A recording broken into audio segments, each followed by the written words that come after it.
Hey, it's Debbie Potts, and I'm back to talk more about how we can improve the aging process. So, if you are struggling with unexplained weight gain, or rather fat gain and loss of muscle, poor recovery, and chronic inflammation, let's dive in to how we may need to change how we eat, when we eat, and why we eat. Welcome to the Low Carb Athlete Podcast, where we focus on discussing topics to help you burn fat, optimize health, and improve performance in life and sports. Transform the whole you from the inside out with the holistic method. Let's dive in. Here's your host, Debbie Potts. Hey, are you an aging athlete? Are you over 40 and struggling to get your desired results?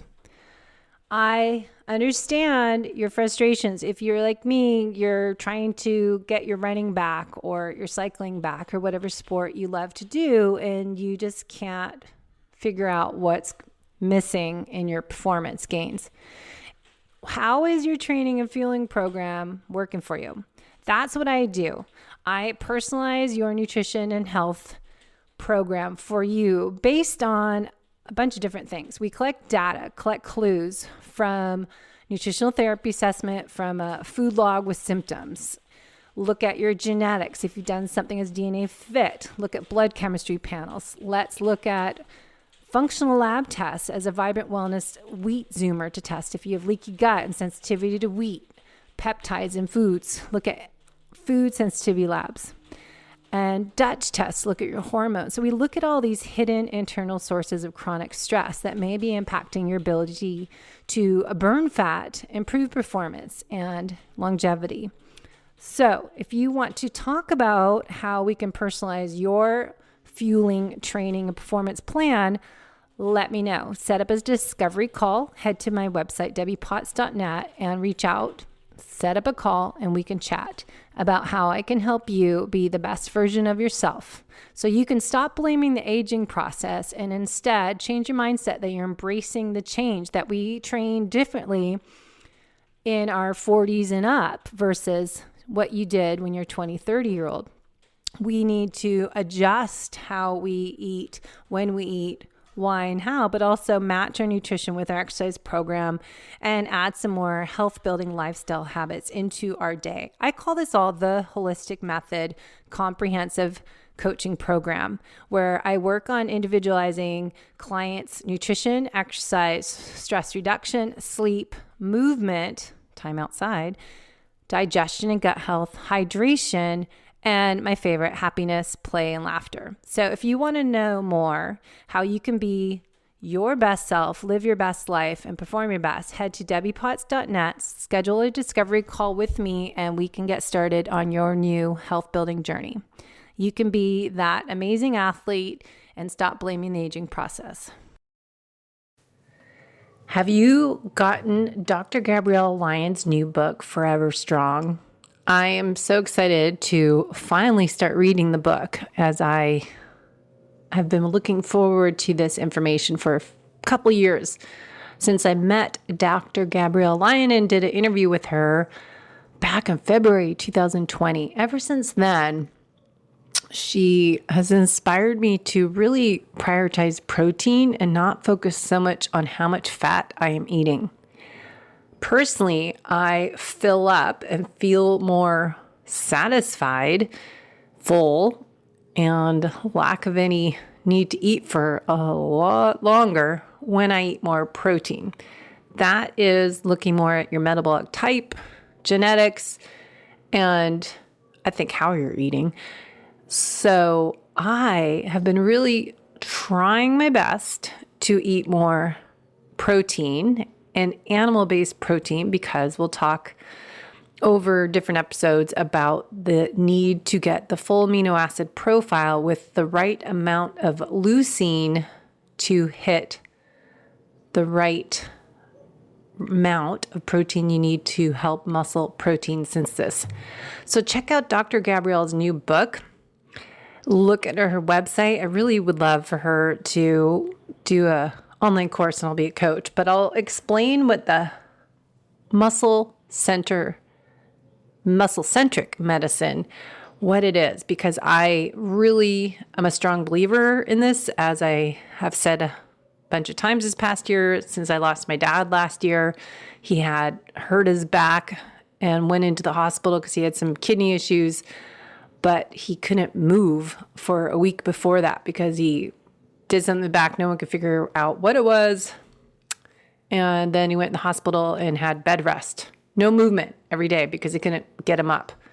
And he died 2 weeks later. And I think that has a lot to do with his death. As also, he had 3 different doctors working with him, giving different medications. And I just think it was a disaster having so many issues, but also he was not prioritizing protein and understanding the need for protein and doing resistance training and moving throughout the day and all that stuff. So I really, really, really am passionate about getting all of us to help our friends and family to understand the importance of prioritizing exercise and nutrition to improve the aging process now. So as I spoke about last couple of weeks, I realized this it's about creating your future self now by recreating how you eat, how you move, how you prioritize your sleep and stress management and all of that I talk about in my books, The Holistic Method, and blogs on my website. So muscle-centric medicine that Dr. Gabrielle put together based on her experience as a medical student in different programs she did in grad school, but it shifts the focus away from reactively quantifying and treating disease to proactively quantifying and optimizing your health by focusing on the biggest organ in your body, skeletal muscle. She says on her website, we measure and optimize your skeletal muscles composition, function, and context to improve your metabolic function, hormonal balance, and body composition. We prioritize personalized lifestyle, nutrition, and exercise strategies to build foundational healthy habits. And then we layer in evidence-based, integrative, and innovative interventions as pharmaceuticals, nutraceuticals, herbal supplements, hormonal replacement therapy as needed to accelerate the change and ensure results that turn heads and make you feel great, she says. This approach exceeds the standards of care and safe and medically supported way to maximize your health span, not just increase longevity. So as I say, it's a quality of life, not just living longer, but living a longer, higher quality, live longer, higher quality, productive,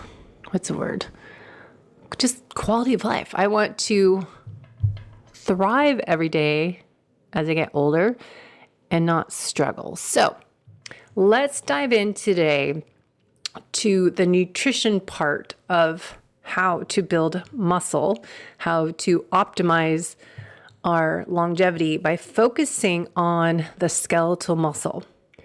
And I laugh at our industry, how we've gone from paleo to low carb, high fat, to keto, to what else do we have? I guess carnivore now, and it's strict carnivore. But now even a lot of the strict carnivores and then on top of that, fasting carnivores, doing 1 meal a day to 2 meals a day. And now look where we are. Everyone's talking about protein, lift heavy weights, do your resistance training 2-4 times a week, but make sure you're hitting those protein goals. For the last 10 years, people in the keto space were afraid of eating protein because that would kick them out of gluconeogenesis, that it would raise their glucose by having too much protein.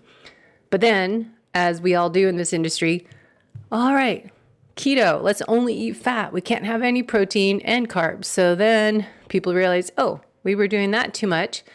and we forgot about protein, and then we went the other end. Same with fasting. Oh, we're fasting 16-8, or we're doing 24-hour fast every week, or we're doing 72-hour fast once a month.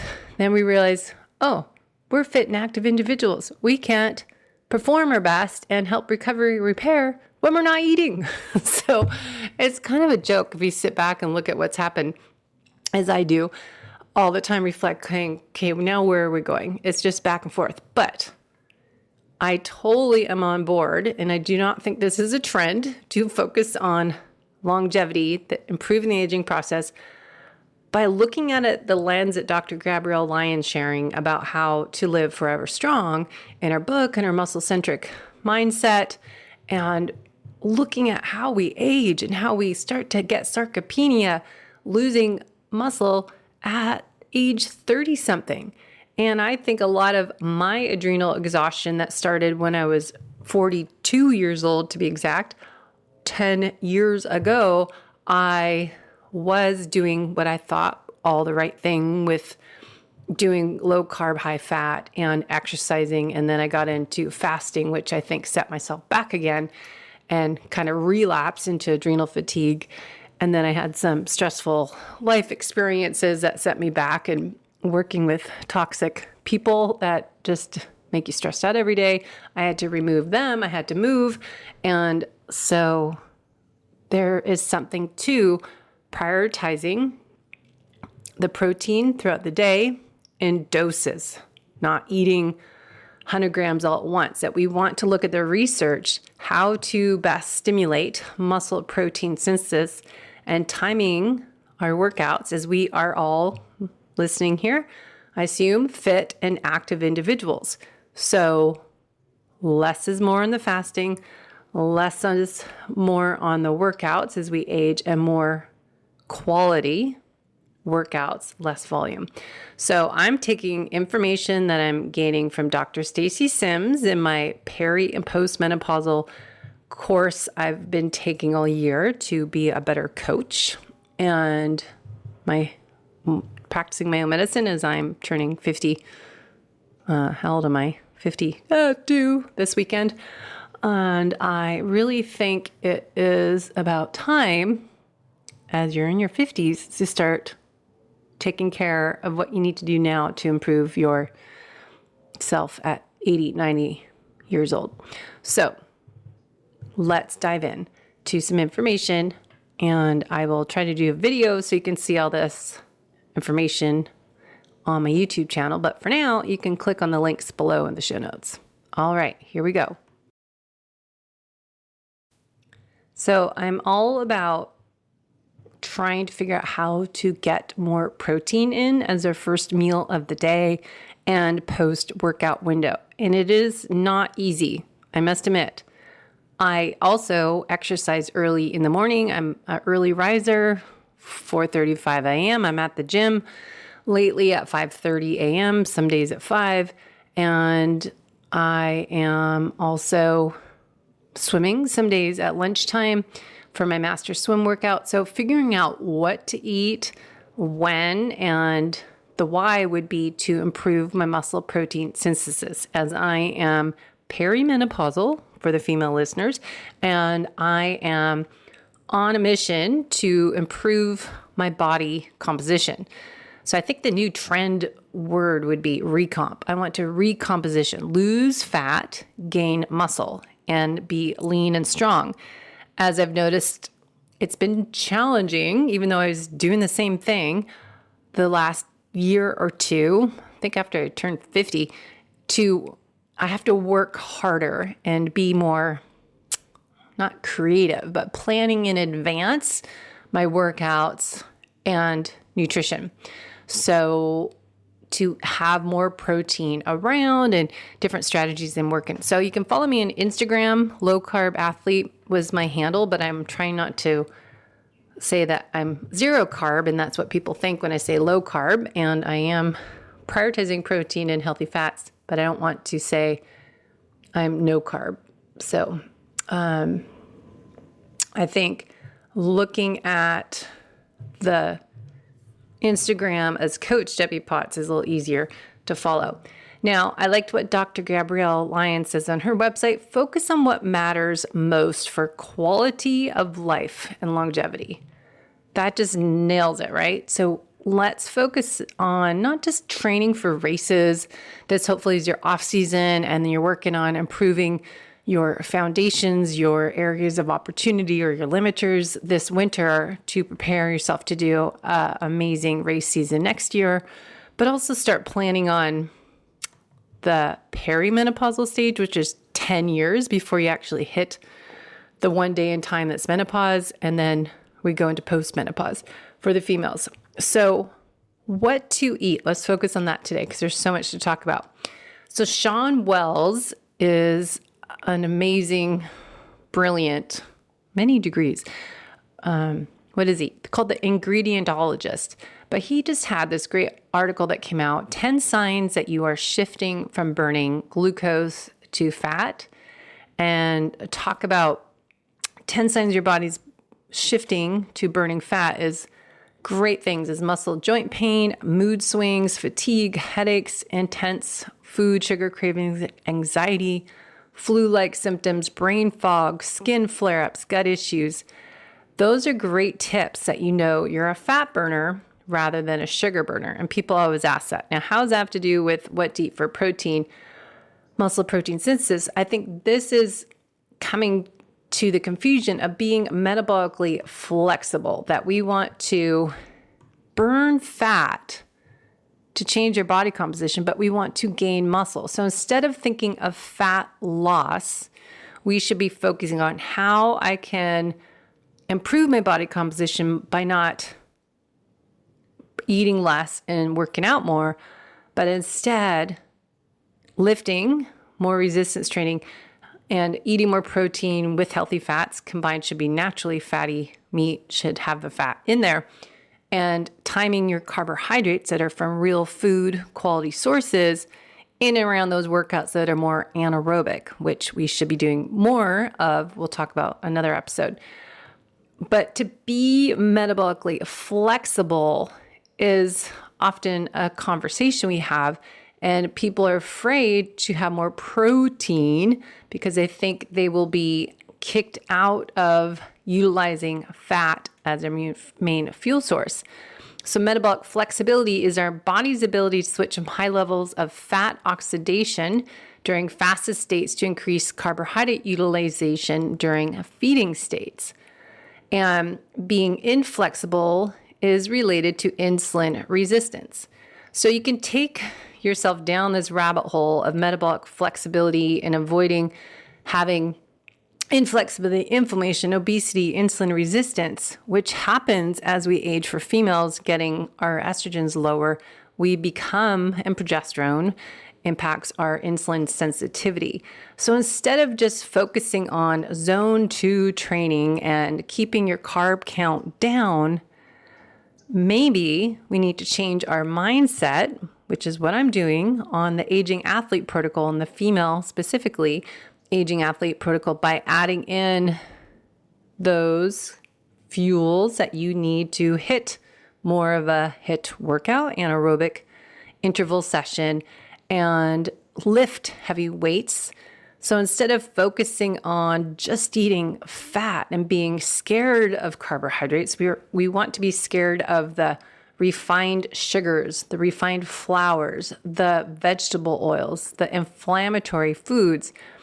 And let's shift to eating nature's carbohydrates and having our meals based around, ideally, I believe, animal-based protein that has naturally higher fat.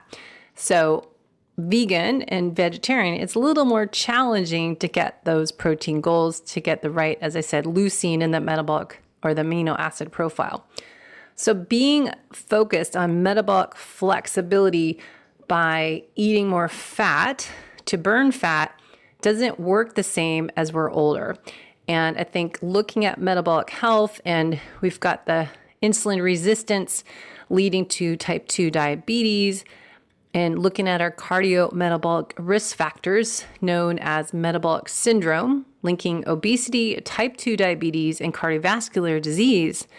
it's becoming clear that not only impaired metabolic flexibility is associated with increased risk of insulin resistance, but that insulin resistance itself deteriorates metabolic flexibility as well. Hence why most individuals with obesity and or type 2 diabetes are metabolically inflexibility. So think of that as an article from Pinoy on metabolic health and metabolic flexibility. But then let's think about what Dr. Gabrielle is saying and Dr. Stacy Sims is how to improve your body composition. Being metabolic flexibility is important, but it's that insulin resistance, obesity. So we should be thinking about exercise. What type of exercise we'll do next episode, what type, more fast twitch muscle fibers may be more beneficial for us who have done zone 2 training for most of our life, done the maffetone method, and you might be doing your monthly max aerobic function heart rate fill maffetone and not seeing any results because maybe you need to do speed work once a week now into your routine. But then as you are female going through peri and postmenopausal stages in life, we might need speed work more than once a week and zone 2 just once a week. So another topic again, I'm getting so much to talk about. Zone 2 on my long bike ride and long run, but my weekday workouts are going to be my hit and sit workouts when I go for a run and bike. And they're shorter in duration and they're more quality. Now, today's focus is protein and getting that protein because to recomposition our body, we want to fight being insulin resistant as we age. And to do that, we can add more strength training and hit into our workouts so we can have larger suitcases, as Dr. Gabrielle refers to often, our muscles. So if we have a larger storage tank for glucose, we are helping that part of it with our glucose blood sugar regulation. But also, the more we do intervals and exercise to help uptake glucose without the need for insulin, because women, we get to be more insulin resistant, so we can help the loss of progesterone and estrogen. But progesterone has more of that impact with our insulin insensitivity, which we also get late luteal phase, why we need to focus on the specific type of exercise, duration and frequency. So nutritionally, I keep getting off target. I know, I'm probably annoying you, but Stacy Sims is a great article on why women need to prioritize protein. A second article on nailing your golden recovery window for optimum health and performance we'll go over. And then Brad Kearns, my friend Brad Kearns, has this article he made last year, our score sheet called the New Carnivore Score Sheet that I've talked about before. So talking about focus on nutrition to help build muscle protein synthesis, we want to have the dose of protein 100 grams or more per day, looking at your protein intake as your ideal body weight. Have that in amount of protein grams per day in doses, especially morning, your first meal might be 9 a.m. or 10 a.m. That first meal of the day is where you want to hit a larger amount of protein in a meal. So say 40 to 50 grams. Now we'll talk about how to do that. And then maybe you eat 3-4 hours later, that meal you're going to hit 20, 30 grams or so. And then your evening meal, which I can't do a meal heavy in protein before bed because I will not be able to sleep. So when I work with clients, we have to work on your ideal day and ideal schedule and nutrient window, because if you go to bed like me at 8 o'clock at night, I need to stop eating at 5 p.m. So my largest meal of the day is at 2 o'clock during the work week. Now, for you to hit more protein, if you can't do a big fatty meat meal as myself to hit that 30, 50 gram of protein intake, that's where I use essential amino acids from Kion and or Kion unsweetened whey protein because I do not do well. I get headache in 5 seconds if I have stevia. Stevia is in everything, and I'm not a big fan of sweeteners, which everything has sweeteners. And I don't care if it's stevia or monk fruit or agave syrup or coconut. I actually do better with coconut sugar or a real fruit sugar as honey, or that's not fruit, but honey as a sweetener versus the monk fruit and stevia sources. So it's very individualized. What we want to go over here, first of all, is Brad Kearns. He has a great Carnivore Scores food rankings chart. He has a free download at bradkearns.com. And this is a guide for humans to eat the most nutrient-dense diet and the source of best foods in each category. So you talk about what type of food you eat, if you are keto or carnivore or paleo. I always dislike saying keto or carnivore. I just think it's more intuitive eating and training too. But looking at what you are eating, when, why, and how, but the most nutrient dense food. It's called the Real Food Plan, right? So Ancestral Health Diet is a good name. Or paleo can be still too much sugar for my body, but some people can do more carbs the more anaerobic workouts they're doing. Everyone's different. I'm very sensitive to lots of foods, so my food plan is going to look different than your food plan. So we need to personalize our program and look at your nutrition. So Global All-Stars, grass-fed liver, I don't like. So yes, that is a superior micronutrient profile, including off the charts vitamin A and vitamin B group. But if you're like me, I'd rather have a capsule. So I get Organ Blend capsules and been taking those as kind of my multivitamin. Oysters, I don't like those, but that's great amount of zinc and B vitamins, or I think it says B12. Salmon, roe, and caviar, I don't like that either, but that's a great source of iodine, choline, omega-3 fatty acids, EPA, DHA. And then fruit is what everyone that was strict carnivore is more going to talk about more, is that fruit. Having micronutrients, easy to digest, co-organic for edible skin, and local is best, is what Brad says. So he's been into fruit. I can't do too much fruit because I get headaches very easily. So if I pair my fruit for some whipped heavy cream, that's a great way, or doing some full fat coconut yogurt, I can do that, have some berries, or better yet, I make a smoothie with ice and water and a little bit of heavy cream and add frozen avocado, and I would add some frozen berries, or believe it or not, a frozen banana, just a quarter piece. And that is amazing with some sunflower nut butter, macadamia nut butter, or almond butter. I'm trying to cycle that in and out so I don't have too many almonds. But that's on the top of the chart for Global All-Stars. Now, animal organs, liver, I think bone broth is easy way. I'm not going to have heart, kidney, sweetbreads, Rocky Mountain oysters, tripe. No thanks. And you want to ideally do that, of course, from grass-fed animals, or else I think you're going to have a lot of toxins. But going for ancestral supplements, or Primal Kitchen has a collagen peptides. There's some great options for organ supplements, as I said. So red meat is also on there. So looking at local or 100% grass-fed, bone-in cuts are best.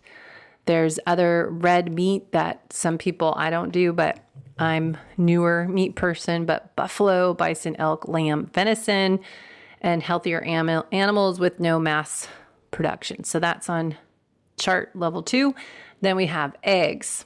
And I think eggs are not something you should do every day. I know a lot of people are doing pretty much a dozen of eggs a day. And I do functional lab testing, and a lot of times people need to cycle eggs in and out because they can become reactive to them. But eggs are the amazing nutrients in it. So getting that egg yolk, avoiding just doing egg whites unless you're just trying to get some protein extra in. But eggs have good amount of healthy fats, choline, the B vitamins, fat soluble vitamins, by the way, are A, D, E, and K. But eggs, getting what type of eggs is very confusing when you look at egg aisle. their egg shelves. There's local, certified, humane, and pasture raised is best.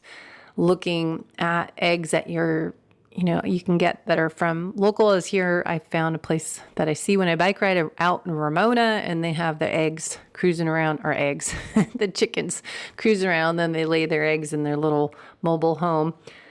Okay, also wild caught cold water fish, shellfish, organic high fat dairy. Avoid and dairy the conventional, avoid the pasteurized, low and non-fat products.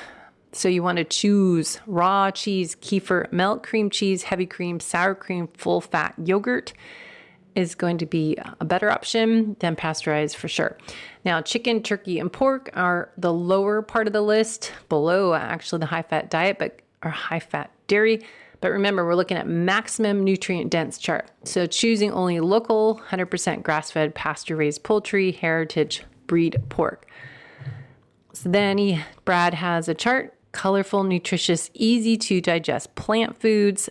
And we'll go into that next article from Sean Wells about what's wrong with these plant toxins. Okay. So you have to ferment, soak, and sprout. So there's a lot more preparation you need to do with certain plant foods so you can properly digest and absorb them. So healthy fats and lots of nutrition. We love our avocados, dark chocolates, fermented foods.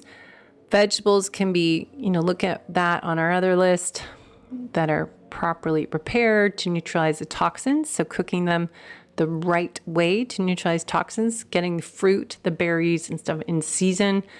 Raw honey, I think, is a better sugar to do than all these stevias and things that are overly processed. I think now they're not what they used to be. So local honey can also help with seasonal allergens. Nut butters, looking at their good nutritious protein, fatty acids, enzymes, antioxidants, phytonutrients, vitamins, and minerals. You can get good nut butters. Seaweed, looking at for iodine, vitamin D, B, selenium, and omega-3. Sweet potato squash, it's fall, so I find eating potatoes is my new thing because I needed potassium.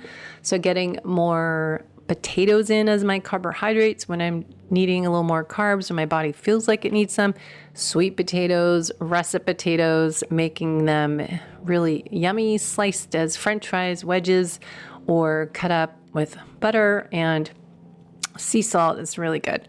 And then we've got these good healthy fats as ghee, grass-fed butter, lard from your grass-fed meat that you save your fat from your meat that you used, and even coconut.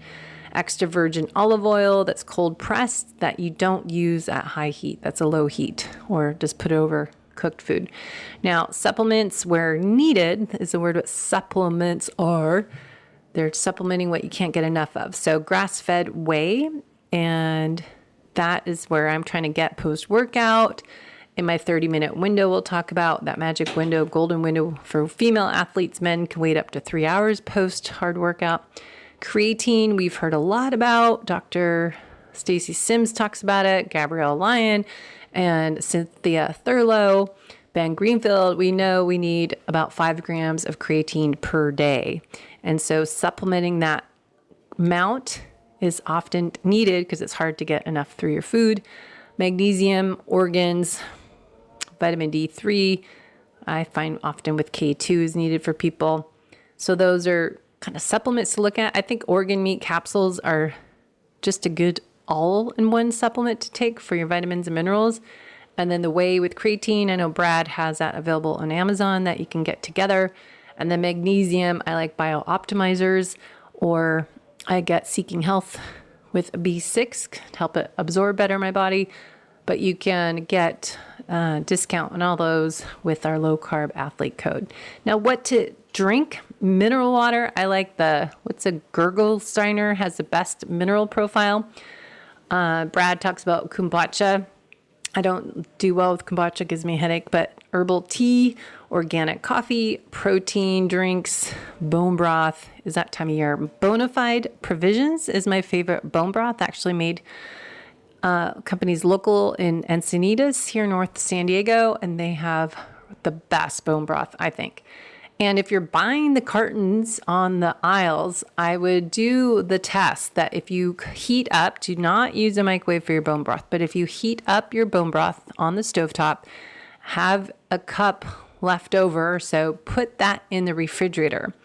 Go back a few hours of the next day, and if that cup of bone broth that's in the refrigerator is still liquidy, I wouldn't think it's good quality, enough gelatin in it. So I like it should be gelatinized after being in the refrigerator if that was a good bone broth. So I'm not a fan of, a lot of people promote Kettle and Fire. They have bone broth, but I don't think it has enough collagen gelatinous in it if you do the refrigerator test. Bonafide Provisions is my fave. So check out bradkearns.com as new carnivore score sheet, but he has some good information about how he's all about fruit. He has done a lot of podcasts and experimenting, eating more fruit, more carbs, and more total calories, and less fasting as he strives to balance the various stress factors in his life and perform and recover from challenging workouts. So again, I said this in a previous Solo Debbie podcast, but we really, really need to remember the information out there on what to eat, when not to eat, and more is not for the fit and active individual. So love Dr. Mindy Pelz, but her information out there and everyone on fasting isn't designed for the aging female athlete and the athlete in general that's working out every day at least once. Okay. So if you're doing more intense sprint interval training, as I know Brad's been doing more, you can tolerate more carbohydrates if you eat them in and around your workout, especially the females. And we are doing more strength training, heavy lifting. If you've been listening to my podcast, women were doing more 3 to 6 repetitions, right? So we need a little more protein post workout. And if you're adding in sprint interval training, as I'm doing my bike and running on my hills different days, post strength training is how I get my heart rate up to that 160, 170 is not during my plyometric workout in between my weights, but when I go out for my bike or run, those times I probably should experiment adding a little bit of carbohydrates, maybe in my coffee, but I work out first thing in the morning, so I'm not eating a lot. So I can drink it, my coffee, add some butter, cream, and maybe some coconut sugar. Red meat, plant foods, we'll talk about why everyone's off plant foods. It's a big thing. And I've got some interviews we've done in the past with Sean Baker and some other carnivores as Bronson. But I think when you're doing more high intensity interval training, and females, if you talk to Dr. Stacy Sims, we need a little more carbs before workout so we can get into our fat burning. So kind of trying to get her on the show someday. Okay, so let's talk about Stacy, why we women need to prioritize protein and men don't push stop or pause. You should know this too, because you might have a training partner or spouse or family member that is a female that's aging over 40 something. So the right amount of essential macronutrient keeps the female physiology working at its best. So as we talked about muscle health, muscle mass is associated with metabolic syndrome and cardiovascular disease. So lower muscle mass is related to metabolic syndrome, cardiovascular disease. So if we look at low muscle mass is inversely related to death by any cause, meaning more muscle helps you live longer and better, helps you keep independent as you age. This is from Dr. Stacy Sims. You'll hear the same thing from Dr. Gabrielle Lyon. And I think it's really, really important. We're focusing on not doing as much high volume cardio training as endurance athletes and swapping a lot of those long, slow distance workouts for some resistance training, adding in your plyometrics, your power jump training for that bone mineral density, and then doing your short and high intensity interval training. For me, I'd rather go outside and get those in post workout or a different day. So we'll get into that You can send in your questions so I know what to cover. But building muscle mass with resistance training is essential, but it also needs to be with eating enough protein. So yes, Dr. Gabrielle talks about most people do not exercise. So she is focusing on eating enough protein because everyone eats, right? So true. We all eat. So how can you get the world to prioritize protein in their meals is a lot easier than trying to get people to do weight training. Most people don't want to. So building muscle mass with resistance training and getting enough essential amino acids to build the muscle. So Stacy Sims talks about to build skeletal muscle, it is essential to eat protein, which provides amino acids you need and prompts the body to increase muscle protein synthesis or the process of repairing muscle tissue and building new tissue. So this is an area that I know I need to plan ahead for because it is so easy to work out, get home, shower, get ready for work, and then you haven't eaten for a while. Men, you have a larger window than us aging females. 30 minutes is a window for women that we have that to prioritize that protein. We'll get into that. And then men, I think it's up to 3 hours or so. And then some people say it's 12 hours. So how does the sex hormones impact our protein needs? Dr. Stacy Sims discusses this in this article you can read. Just to cover a little bit. Adequate protein is essential for getting our muscles to repair and rebuild, right? So it's important because because our hormone fluctuations puts us in a catabolic state. That means breakdown. So those that still have a cycle or you're in menopause, may be more inclined to break down than to build muscle. So we have this more important need for protein than men as we age. We have to fight for it. So if you're like me and you're realizing, okay, I'm doing the lifting weights, I'm doing the workouts, and I'm eating protein, but I'm still looking fat and not getting the results I want. I want to feel lean and powerful and strong. For me, that's what I like. I don't like flabby arms. I like to be strong and defined. Not big, but just toned. Great definition, okay? That's my personal goal where I feel good about myself for my own benefits, okay?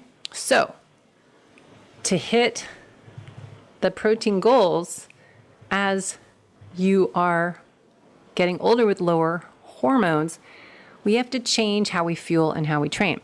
So Stacy Sims says, women should pay attention, especially after ovulation during the high hormone luteal phase, after ovulation when progesterone rises.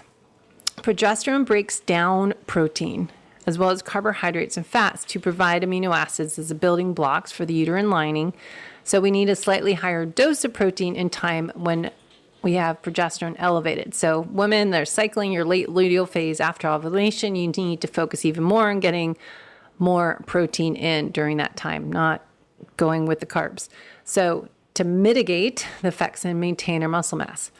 But then peri and postmenopause, so over 40 something, your sex hormones begin to fluctuate and decline, and we lose anabolic muscle making stimulus that estrogen once helped us do.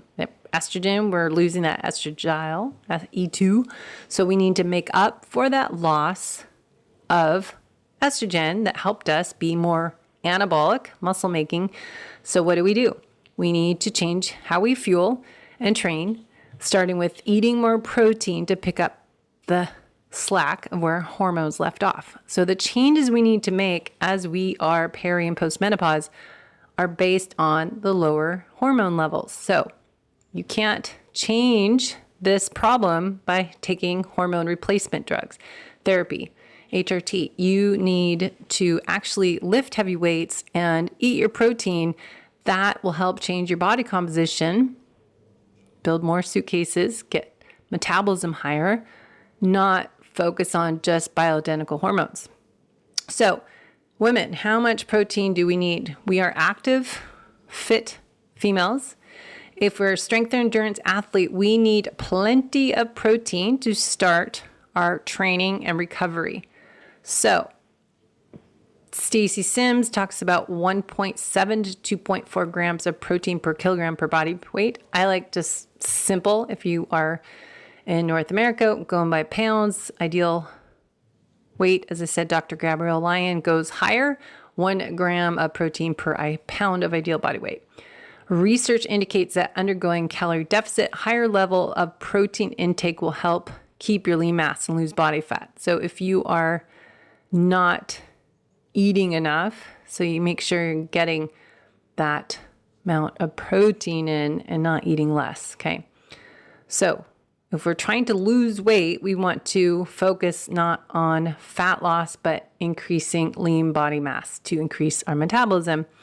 So equally important, Stacy Sims talks about in this blog, how much protein you eat and when you eat it. So the body, she says, responds to an even protein distribution throughout the day. And Dr. Gabrielle talks about this as well on all of her interviews and her blogs, her podcast, and her book.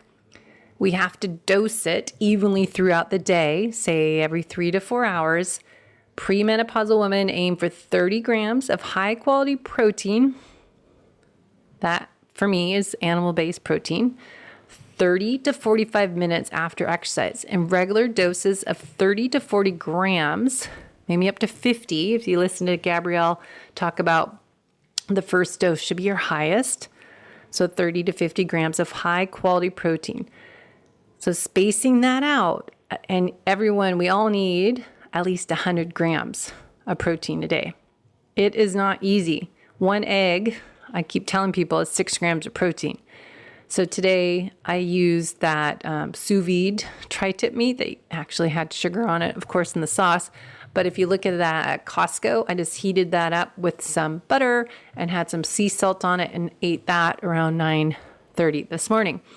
Now, post-workout, I'm not hungry and I don't want to eat. My body doesn't want to eat and it won't digest food properly. So I am going to choose having the whey protein powder unsweetened. I can throw into the coffee and blend that up, or if I have it with ice and water, make a smoothie, add some frozen avocado and some berries, and I'm good. But I'm not going to have a big, heavy, nutrient-dense meal until I am able to properly digest it. So my other thing is essential amino acids. I have a bottle of Kion. 7 caps is 1 serving. I think that's 5 grams. So I take a handful of them, maybe do it again, but it's really hard to have that much capsules. So I ideally have a shake is easier. And then you need to do 2 scoops to get 40 grams.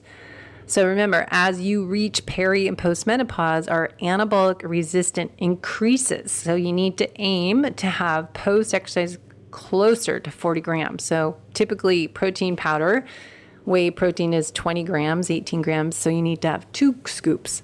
So making sure we have regular doses of protein throughout the day to help maintain good nitrogen balance, which is the equilibrium between protein intake and protein loss. And that's what we need for lean mass development. Plane going by. Whoa. Noisy plane. So we want to look at getting that protein to help improve recovery, reduced post-exercise soreness, and lower our risk for injury. Men and women, right? It's not just women. This article is for women, but that's the same for men, I think. So how to meet your protein needs. What can you do? Well, look at Brad Kern's nutrient-dense food list. Stacy Sims is more of a plant-based person. I'm an animal-based protein. So people ask, how can I get that much protein? 30 grams. So here's some suggestions. Animal-based protein, chicken, beef, pork can be 30 grams of protein per 4 ounces, right? So 1 serving size, 4 ounce size of your palm. 1 cup of 2% cottage cheese, which I've not eaten forever. I try to avoid dairy. I used to always eat cottage cheese mixed with yogurt. I haven't had that forever. So if you do cottage cheese, that's 30 grams of protein. 3.5 ounce can of tuna, which you shouldn't have too much because 1, it's in a can, aluminum, and tuna is high mercury. So I'm trying to do tuna just once a month, but that's another source of 30 grams of protein. Now you could get Greek yogurt, Stacey Sims says low fat. I would say high fat because low fat usually has more sugar in it. If you do dairy, a lot of people have gas and problems with dairy. So make sure it's not pasteurized, it's raw dairy. Ideally, as we talked about in Brad's list, but Greek yogurt contains 20 grams of protein per cup. So you can add some nuts and maybe some berries, and you can have 30 grams into that meal. So that's a good option. So if you're plant-based, it's a little more confusing because remember we've talked about leucine, and you want to have that amino acid profile that has 3 grams plus or minus of leucine in that amino acid profile. It's really hard to get a complete protein, a full amino acid profile using plant-based. So you need to double, triple that amount, which is a lot of food. So plant-based, Stacey Sims is more plant-based. You can get your protein needs. She talks about soy foods, tempeh, edamame, seitan, I don't know what that is, nuts and seeds, nut butters, beans and legumes, and blender. She talks about 3 to 4 ounces of tofu with nut butter, frozen cauliflower. That just sounds disgusting. Tofu, nut butter, frozen cauliflower, hemp, and chia seeds to get a vegan 30-gram protein hit. Now, I would not want that, but if you are vegan, you have to be creative.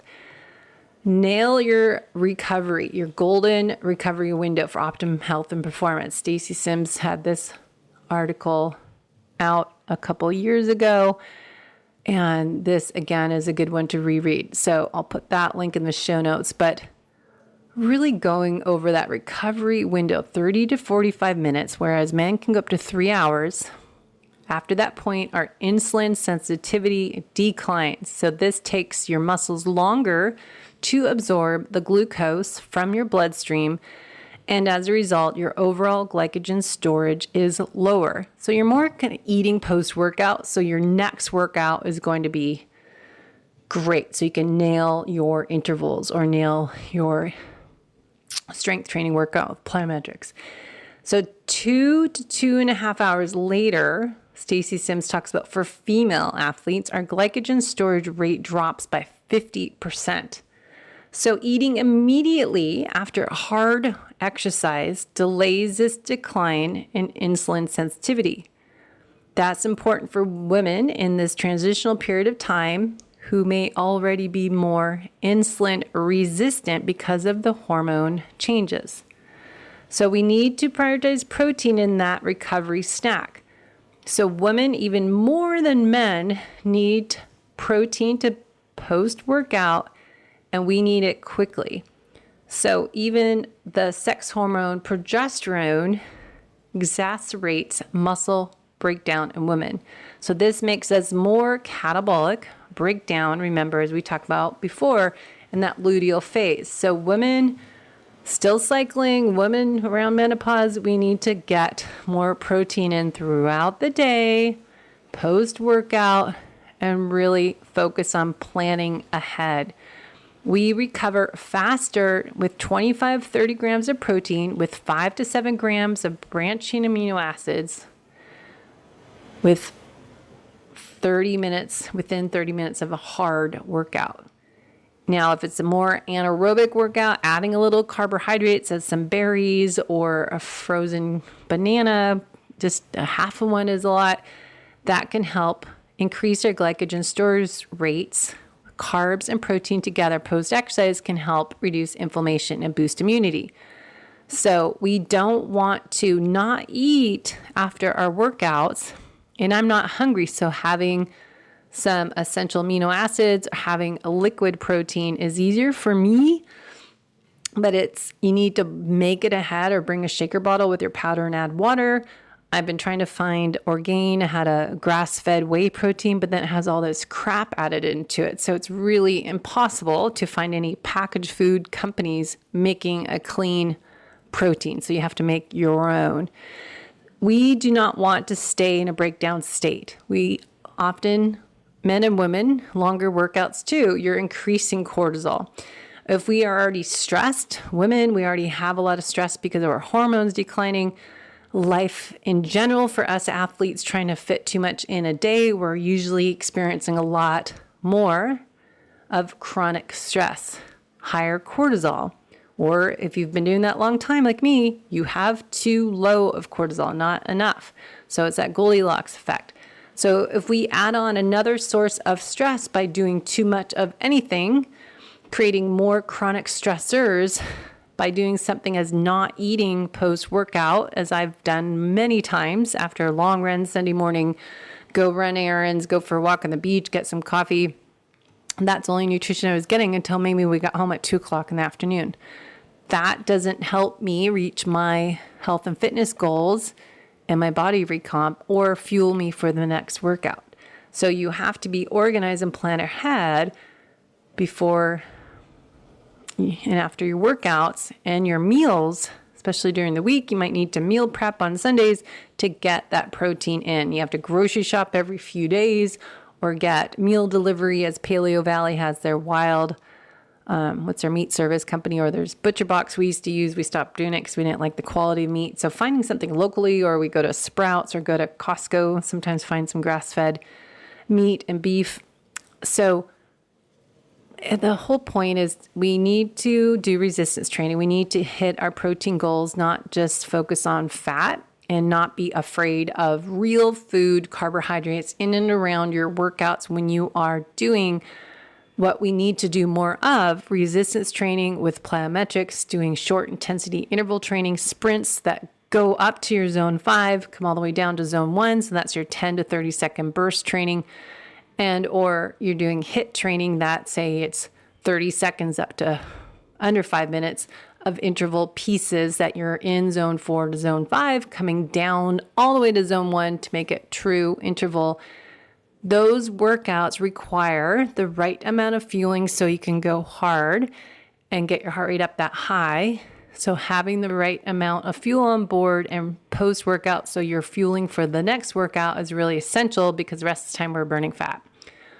So important. It's hard to get enough protein in during the day, but make sure it's not fat-free, because we want fat and protein together.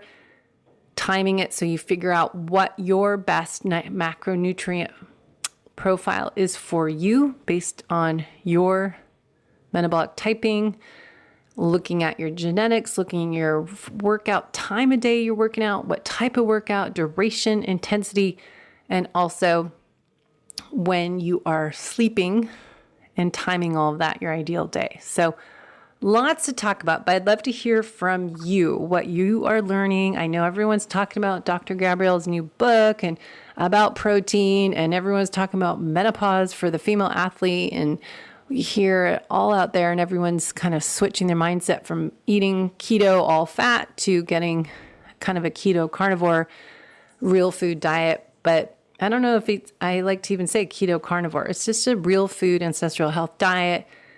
But for fit and active individuals, we're, say, fasting 12 hours at night from dinner to breakfast, but we're working out.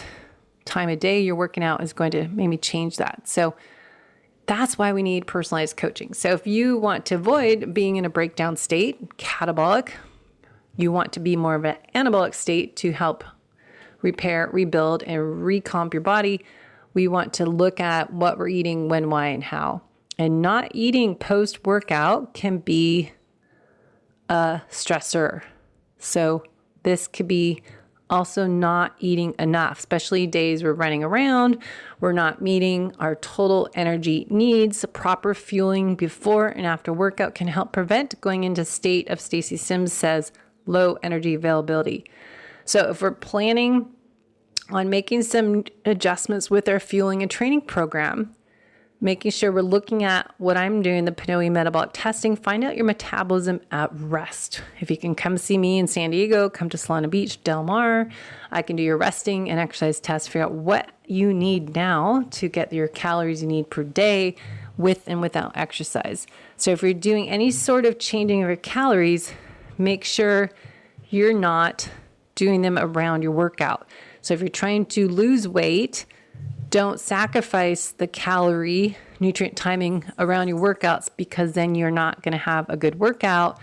And we want to rather skip your evening meal, or, it depends on when you exercise. So lots to think about. Hopefully that helps you.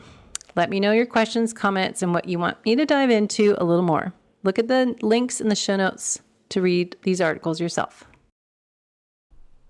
Hey, my fellow aging endurance athletes, just a reminder, if you like what you listened to today, make sure to share this episode with your community. Head to debbiepotts.net to set up a free discovery call to learn more about my personalized coaching programs, especially if you are on a mission as myself to improve the aging process and start training to be my best self when I am 80, 90 years old. So I am on a mission to live my best life and be my best self the second half of my life. So if you're on the same mission as me, head over to my website and YouTube channel to learn more ways to improve the whole you from the inside out with the holistic method.